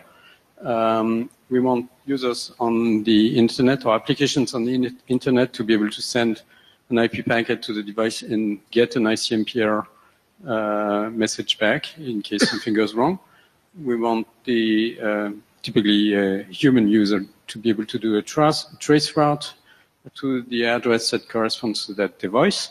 Now we have to decide whether this trace route goes all the way over the LP1 to the device, or if we get an answer on behalf of the device from the LP1 network. And likewise, we want to be able to do a ping and get a response. The one case we clearly ruled out is the device doing a trace route, because we don't think it means anything for a device to do that. And yeah, that's pretty much it. So we've respinned the version just 2 months ago to revive that draft that was expiring. We simplified the little stuff. I don't want to go to the details. And we're going to resume that work, and so expect some discussion on mailing list. If you're interested, please contribute to the discussion. And we want to implement that using OpenSHIC and experiment and see if we like it. Thank you. Thank you very much, Dominique. Do we have any question? Charlie? Yeah, I'm Charlie Perkins from FutureWay. So maybe I misunderstood. So you said that the SCHC core will respond to echo requests from the internet? That means the device doesn't do it? That's a question, so you're welcome to the discussion. As we said, this raises a question: what does it mean? As Carlos explained in his presentation, if the device is a Class A device in LoRaWAN, the next downlink opportunity from the core to the device may be the next time the device decides to send an uplink, which depends on its application. So that might be tomorrow morning. So what does it mean to ping that device? Maybe it's enough for us to say that from the core, the device is provisioned and is reported as being as live as it can be. And so maybe this is what we want back. The device is still there. We think it's still there, but obviously we don't want to, we are not even able to send it a downlink right now. So maybe it needs a different reply code, like exactly what you said. We think it's there, but we're not checking right now. That's exactly what those codes. I didn't dive into the details, but we had code 0, code 1, code 2 to adjust the behavior we expect from this. So typically, that's part of the upcoming discussion. Thank you. That's a good discussion, but if we create a new code, if you have a device on the internet that doesn't know about LP1 and do a ping, and you receive something it doesn't know, then it can be also a problem. So maybe sometime we have to use the same codes. So then it's a matter of deciding which is worse, to fool the application on the internet into believing something that's not really known, or making sure that the applications on the internet actually have some programming that makes them have sensible understanding of the device. Yeah, so that's exactly the discussion we want to have, is what do we expect from, what's the best behavior we can expect from this kind of... Yes, maybe LP1 ping is not ping, and maybe the application that you type on your shell is not ping, but it's LP1 ping. Right? At some point there was an IPv6 ping, right? There's ping -6 or ping -6 or whatever. And same for traceroute. I mean, there used to be different applications for v6. So it might be that you might need an option to be able to ping a device and get sensible result. I mean, I'm not against that. There's no problem with that. Definitely. It's a great point, Charlie. That's a discussion to be had. Yeah, about this, I remember that Suresh mentioned that he has been working on some way to make the distinction. Like if you have the SHIC thing, so the gateway or something that will answer instead of the device, so you can have a different ICMP code or something. But that is a good question. So maybe we'll need to get some input also from him to see what was the work that he was doing there. But looks like there are two different cases, and that looks really interesting to me personally. So I'll definitely ping him. Okay, thank you very much, Dominique. We have 2 presentations left. We have all the time we need, I guess. No problem with that. And they are kind of, I looked at them and they are kind of off charter. We'll have this presentation, but I would like to just take this window of time to do all the call for adoptions before people leave this room, in case some people want to leave early. Just want to make sure that the call for adoptions are done. So please be prepared. It's happening now. And so we'll be raising hands for the dumb questions. So first drafts we'll be talking about will be in the order we presented them, will be Sigfox. So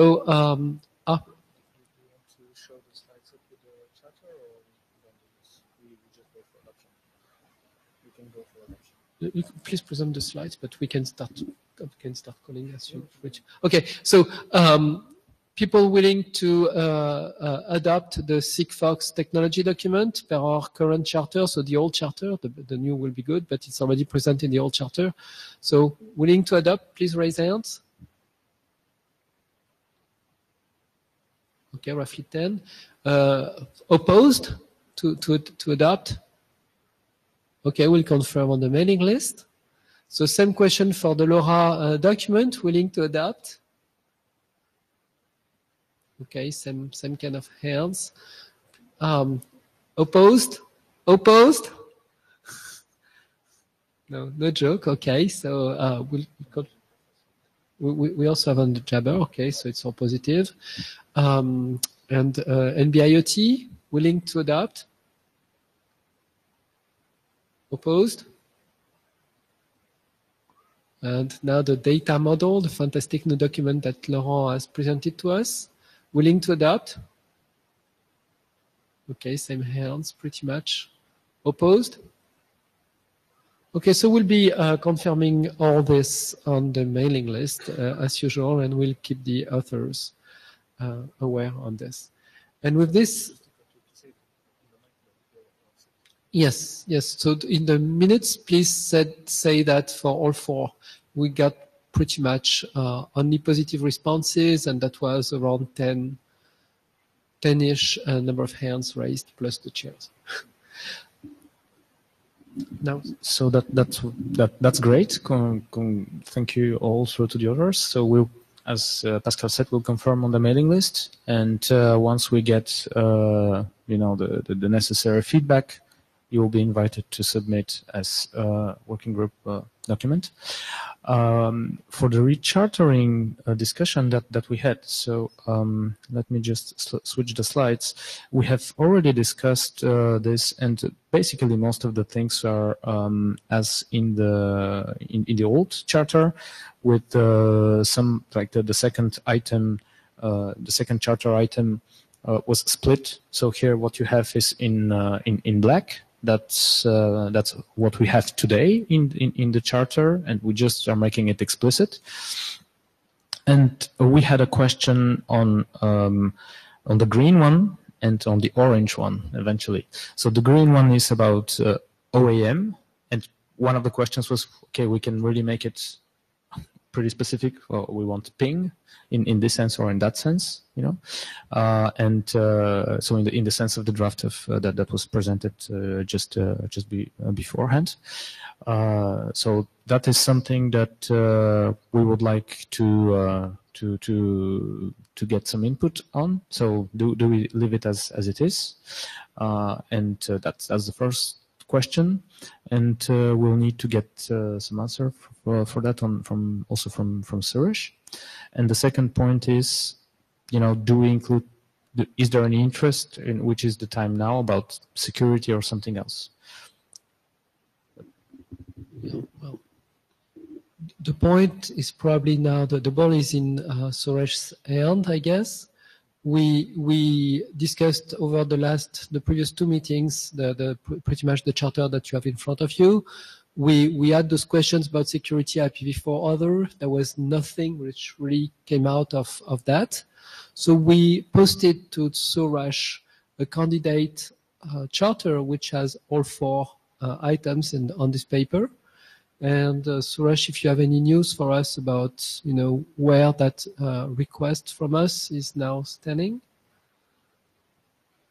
anything you want to tell us about that?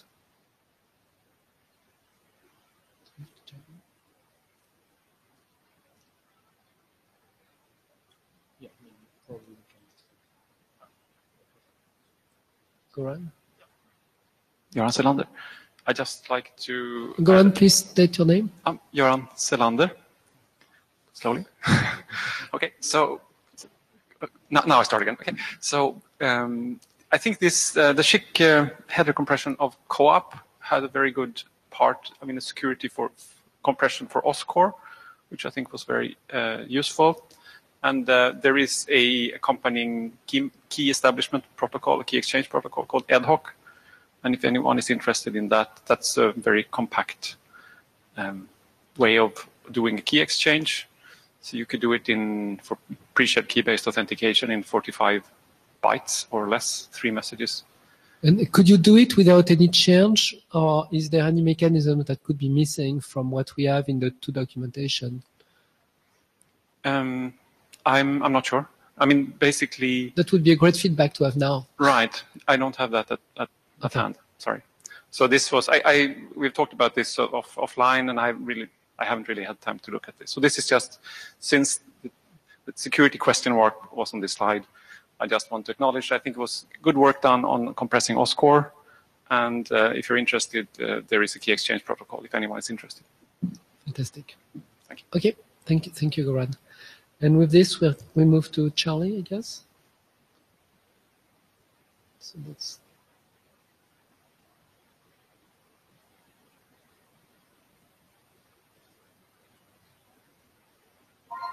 Oh, Suresh is back.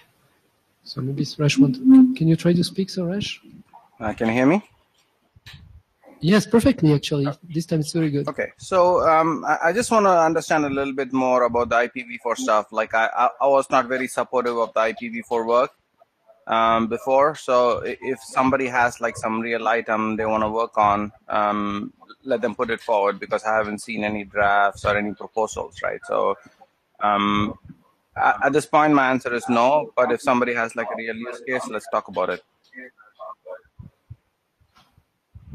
So I think Anna is coming to the mic.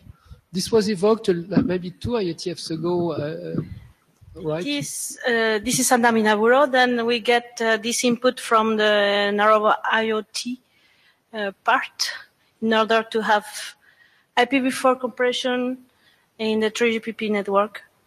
But I have no more input there. Okay. And Edgar is coming as well to the mic. Thanks, Anna.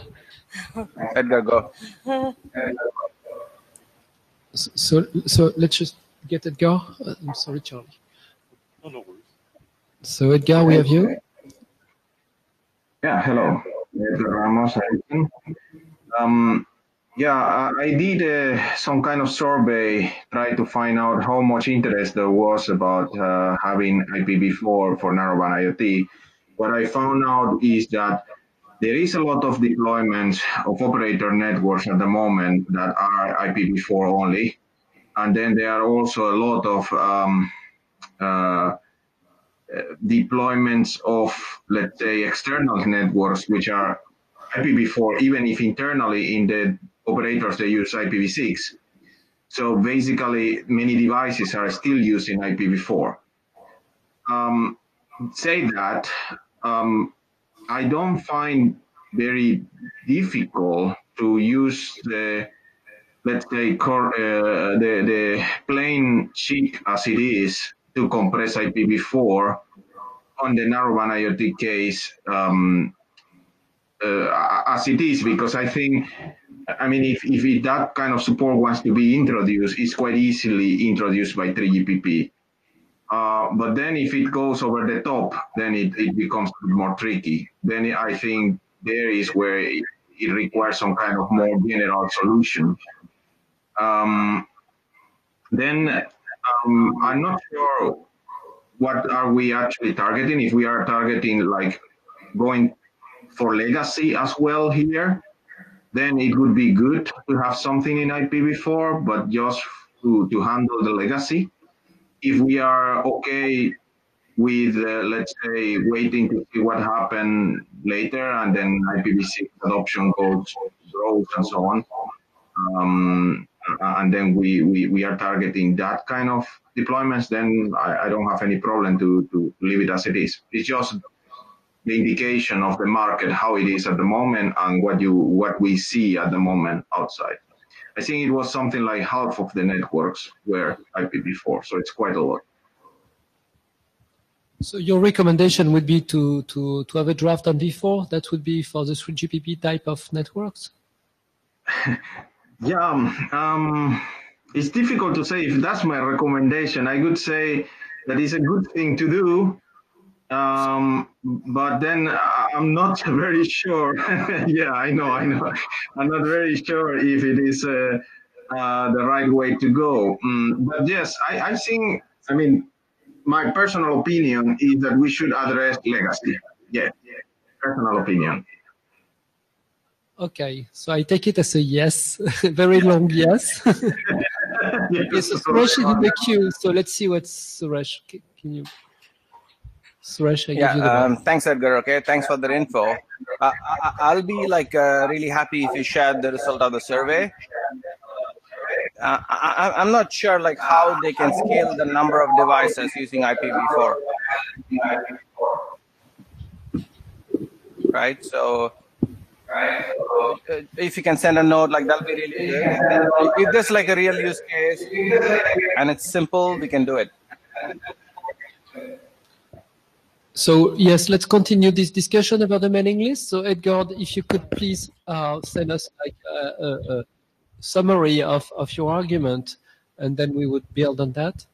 And I see that Juan Carlos is coming to the mic. Juan Carlos, so is Suresh suggesting doing a chic NAT? No, I'm not. Like that's what I'm worried about, because I want to see, like, so Edgar was like very non-committal, right? And I understand, because what Edgar said is like he was not recommending it, but he heard a survey.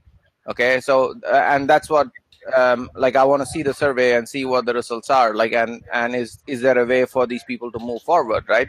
Because I don't want to be like anti V4 or anything like that, but I just don't see how V4 can work like to the scale that we need, right? Like especially with like NB-IoT, where we are trying to scale the number of devices to, right? Like, you know, when the devices become cheaper and with longer life, like we're going to see like a proliferation of the number of devices, and I just don't see V4 cutting it, right? So that's really what I'm worried about. So Suresh, why don't we recharter with the 4 items, start the work on V4, and if it really seems useful, then we can still recharter a little bit more, right? I mean, it's not like it's the end of the world if we recharter twice. No, it's not at all, right? That's what I'm saying. So like until we know more, and unless there's a work item, like I don't want to talk about it during recharter. Because usually, like the stuff we're talking about for a recharter has like some kind of draft that's been around. We discussed it, right? So let somebody write a draft, or like at least write like a problem statement or something like that, right? So what we want to do, and then we go for the recharter after for that item. So it's just a question of adding a milestone somewhere. So we don't probably even have to go for a recharter. Like, you know, I can put you some VSL text that will let us add a milestone later if you want. Okay, so about the current charter that we proposed to you, do you have any status for us? The 4 items that we... Until the OAM, that sounds good, personally for me. So... Okay. So does it mean that what's the step to get the charter through? Do you accept it? I had to go through the process, right? So I need to go through an internal review with the ESG, an external review for us and the other external organizations we talk to. So it's like just a mechanical process I need to run through. Okay. So right. Personally I'm okay. So like if I'm okay, like, you know, then I have to do the rest of the process. Fantastic. Thank you, Suresh. Okay, relaying from Jabber, from Soti Shan, a little bit outdated and desynchronized, but get feedback from 3GPP on IPv4 usage. It's coming up a little bit late in the conversation. So if I understood correctly, and Pascal, correct me if okay. So Suresh is on the mic. So this is also a question for Suresh. So we go on without IPv4 for now, and we see if there is work coming up, if there is a draft out, and if there is input from somewhere, then in the future we might do it, but not today. Yeah, thanks, guys. So. If you want, I can send in a liaison statement to 3GPP to get an answer if the working group wants me to check with 3GPP about IPv4. Okay, so I'll work with the chairs and write up a liaison statement and post it on the list and then ship it off. And if we find interest, we'll submit to you an addendum to the charter and we'll reach out with it. Okay. Fantastic. Okay. So, Charlie, sorry for keeping you. No problem. Sorry, you're still on the mic. This direction. You moved the slides. So this, I originally thought I would come here and discuss some of the things that's going on in the Standing Committee in IETF, or 802.15. And so I will do a little bit of that, or a lot of that, relative to the whole presentation, but it's a very short presentation.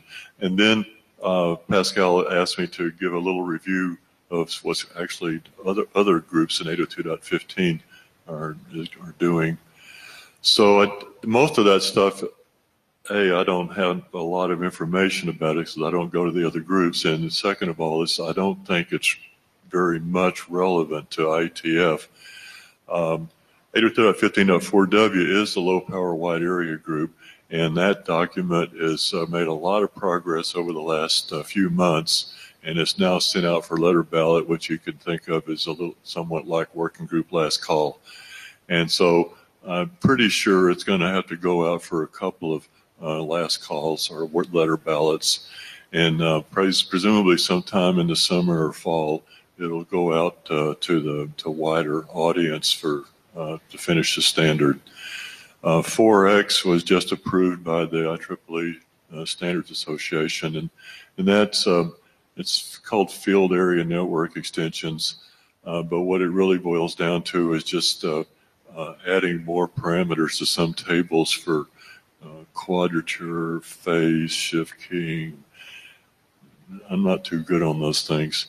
802.15.10a is an amendment to the Layer 2 routing document that was approved for standards. It was published early last year. And that could well be of interest in this group, and to the IETF in general, but it's Layer 2 routing and not Layer 3 routing, but it goes up, it's highly scalable to thousands of devices. And the content of 10A had to do with something that was under-specified in the original document, how to handle source routing, basically. One of the major topics of discussion has been coexistence between 802.11ah and 802.15.4g, and this is somewhat precipitated by work in 802.15.4z, which is, as best I understand it, a revision of ultra-wideband. And there's a lot of, when you get to low power, interference issues can really cause a lot of difficulty. And right now, it looks to me like 802.11ah sort of wins on throughput, but really suffers on latency. And conversely, 802.15.4 can get a little better latency in terms of when there's interference with 11ah. And I don't think this is the only scenario where the coexistence concerns are, but it's really comes up to the fore with low power. And then lastly, I'll mention in 802.15.12, basically the idea or the charter of 802.15.12 is to make 802.15.4 as nicely programmable as 802.15.11. And 802.15 is nicely programmable as 802.11 because 802.11 has a relatively easy to understand interface to layer 3, and that's been a source of a lot of popularity.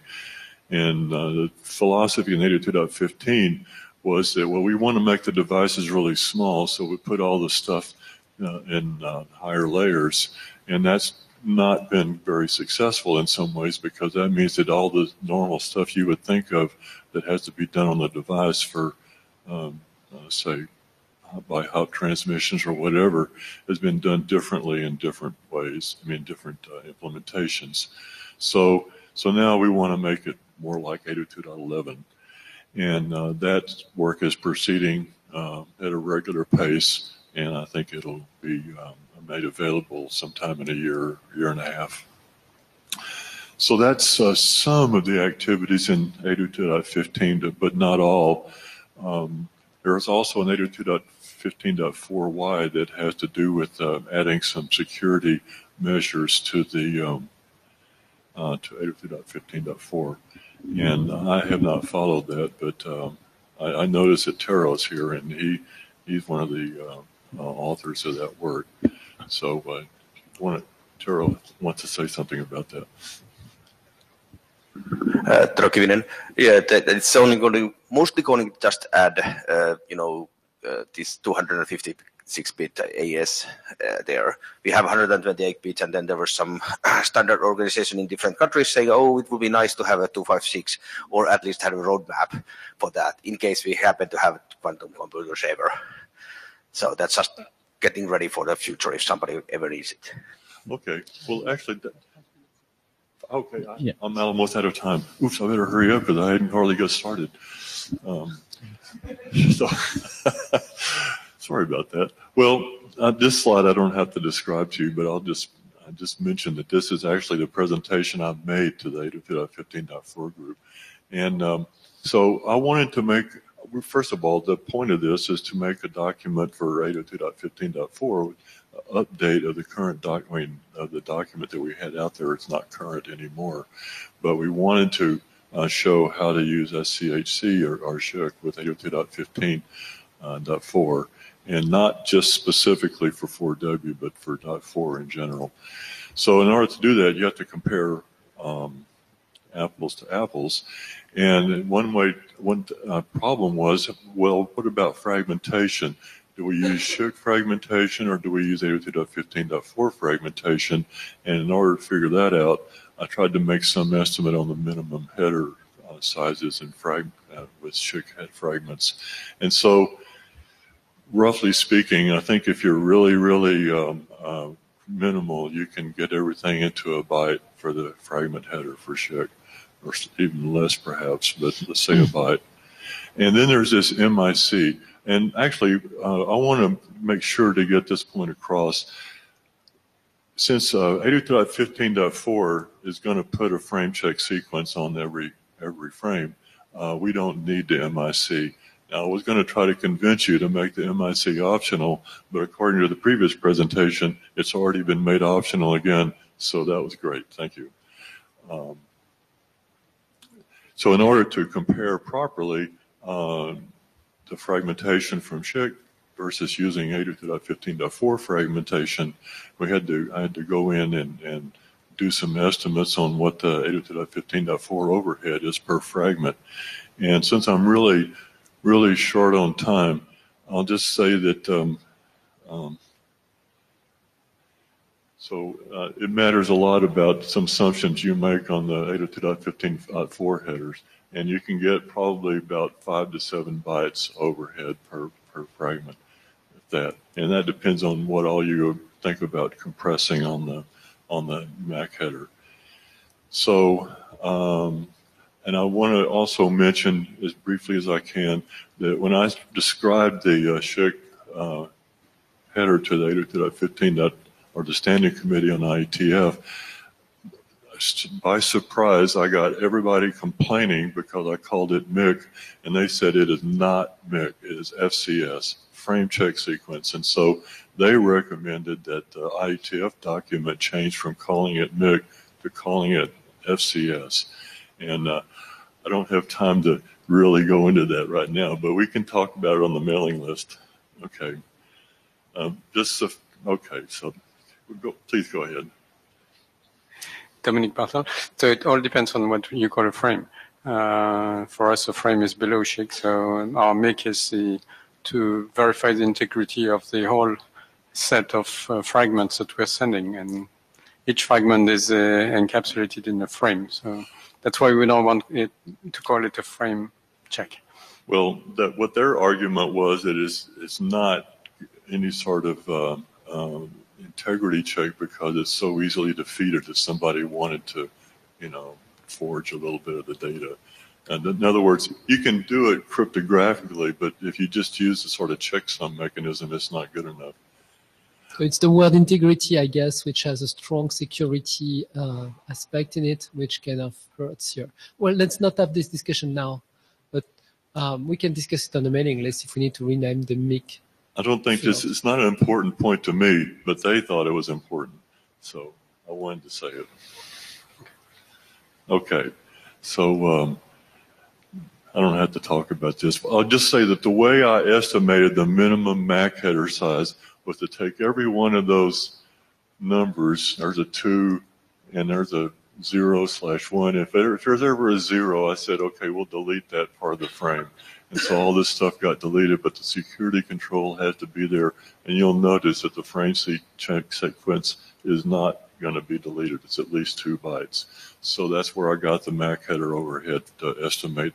Because when SHIC sends down the fragments, the MAC layer thinks every one of those is a frame, and it's going to put the frame header on every one of them. So LECIM is what's been in 802.15.4 for a long time, low energy critical infrastructure monitoring. That was what they thought was going on with low power wide area networking 10 years ago, whatever.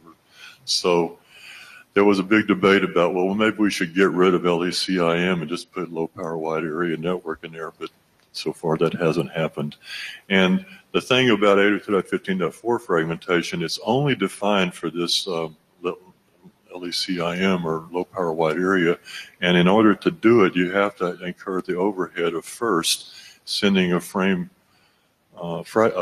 control information element. And so what I did was amortize that initial fragment control thing over the total number of fragments. And I don't know how many fragments you would get, but if you had just 4 bytes for the FCSD, and if you had 4 fragments, that one byte per fragment. 1 minute, Charlie. I'm out of time. Yeah. Well, okay.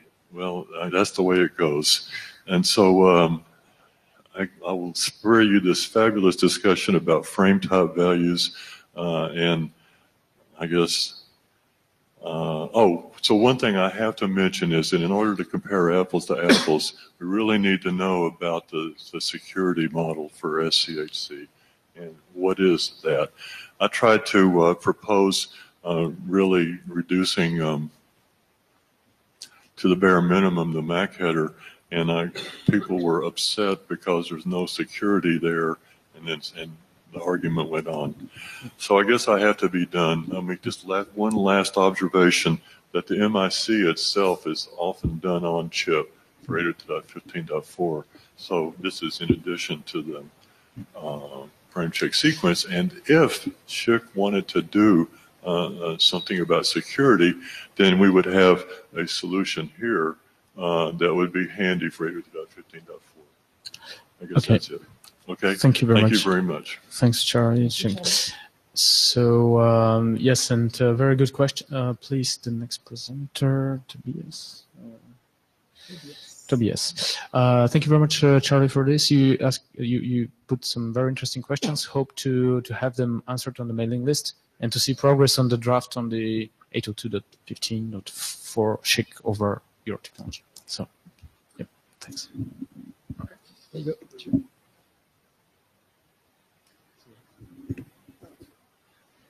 So, hey, I'm Tobias. I would like to briefly talk about ESP header compression. So ESP is IPsec, so IP security. So this is clearly nothing here in LPWAN that's happening in IPsec-ME, but because we're using a lot of technologies or ideas SCHC was developing, Karsten encouraged me to present it here very quickly. So I guess most of you know IP. Not every one of you probably knows IPsec. So what basically happens, IPsec encrypts everything which is in the IP payload or even the IP header itself. This looks basically like that. All the red stuff is encrypted, which means it cannot be compressed between layer 2 and 3, where usually compression is happening. So we could only, for example, SCHC could only compress the ESP header, but everything else couldn't be compressed. And the good thing about IPsec, because you build a security context which includes a lot of these values, compression could be quite efficient, and you have a static context between the two nodes. So everything in green is already there, so we don't even need to build up a context. And everything in blue can be calculated as it's done in SCHC anyway. And the other few things are typically static. So what we do with the ESP header compression, we just use that. So we already have a static security context between the nodes which are talking to each other. We even have a separate channel, which is, as far as I know, what is missing for SCHC at the moment to agree on the compression context. We can use IKE, we can use group IKE for any kind of group communication. We can use HIP, or we can just do it static and compile it on the firmware. This context already holds the values we want anyway.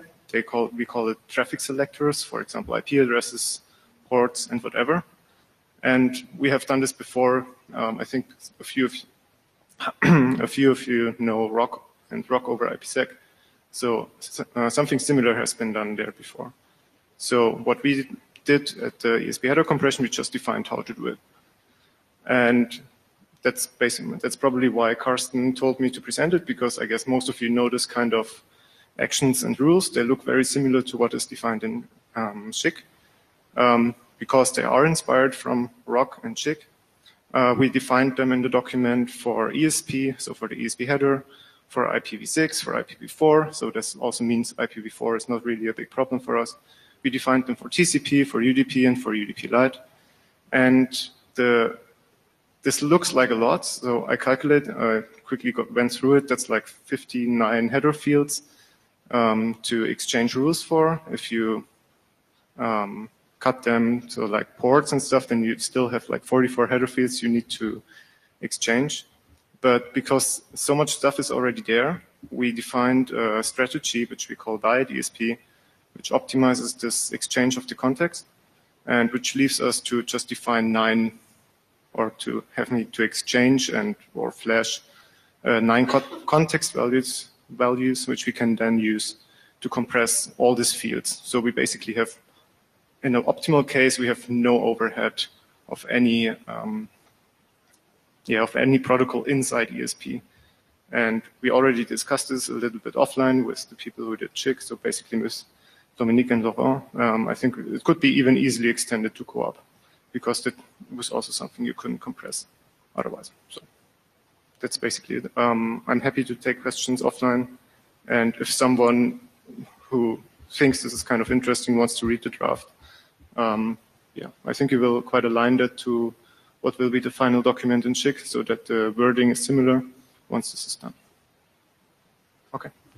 Many thanks, Tobias. Any question in the room? I have one question, and just before we go, and that is, did you find, because we hear a lot of SCHC used in security context, so did you find the description of the SCHC full enough? Like, do you find some things that you would like in the future to be added eventually, or something? What do you mean? So I mean, you just took the SCHC draft and you applied it and it worked, and you did not need to. Pretty much, yes. Yeah. I mean, I think when we designed it, it was like version 2 of the SCHC draft, but I mean, this kind of rules didn't really change a lot, and maybe they changed a little bit, but and the security, I mean, then you have the whole security of IPsec gives you, so you have an encrypted payload within IP. That's what you get. That's the security you can get with ESP. End to end. Perfect. Thank you very much. With that, we're out of our time. So thank you very much. Thank you, everyone. Please don't forget to sign the blue sheets in case you have not done so. And have a nice evening. Yes. Meeting is adjourned. Thank you so much.